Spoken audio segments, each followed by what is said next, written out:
যে এক ব্যক্তি নৈরাশ হয়ে যাবে, কিচ্ছু নাই তার কাছে, তা আল্লাহ বলবে লাকা ইনদি হাসানা, তোর জন্য আমার কাছে একটা নেকি আছে, চাইলে ওজন করে নিতে পারস। তো হাসবে আর বলবে আল্লাহ সবই তো গুনাহ, কোথাও তো নেকি নাই, আপনার কাছে যে একটা আছে একটা দিয়ে এতগুলা মাপলে কি হবে? 99 হিমালয় একদিকে, আপনার কাছে এক নেকি আছে, মাপলে কি হবে? কি হবে এটা দিয়া মাইপা? মনের সান্ত্বনাও তো হবে না। তা আল্লাহ হাসবে আর ধমক দিয়া বলবে মাপ। তো এটা উর্দুতে বলে বাদিলে না খাস্তা। বাদিলে বোঝেন?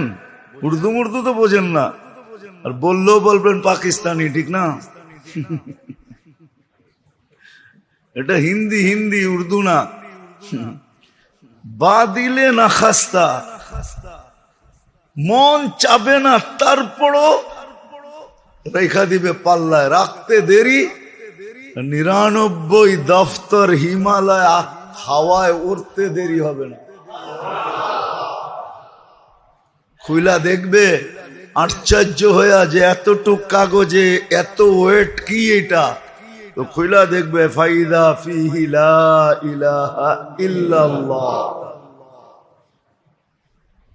লা ইলাহা ইল্লাল্লাহ লেখা। এই জন্যই তো কোনো এক জায়গায় বলা হয়েছে যে লাউ উসিনা বিলা ইলাহা ইল্লাল্লাহ, লা ইলাহা ইল্লাল্লাহকে এক পাল্লায় দিয়া সমগ্র জগৎকেও যদি মাপা হয় তো লারাজাহা লা ইলাহা ইল্লাল্লাহ, তাহলে লা ইলাহা ইল্লাল্লাহর পাল্লাটাই ভারী হবে, সব হাওয়ায় উড়া যাবে।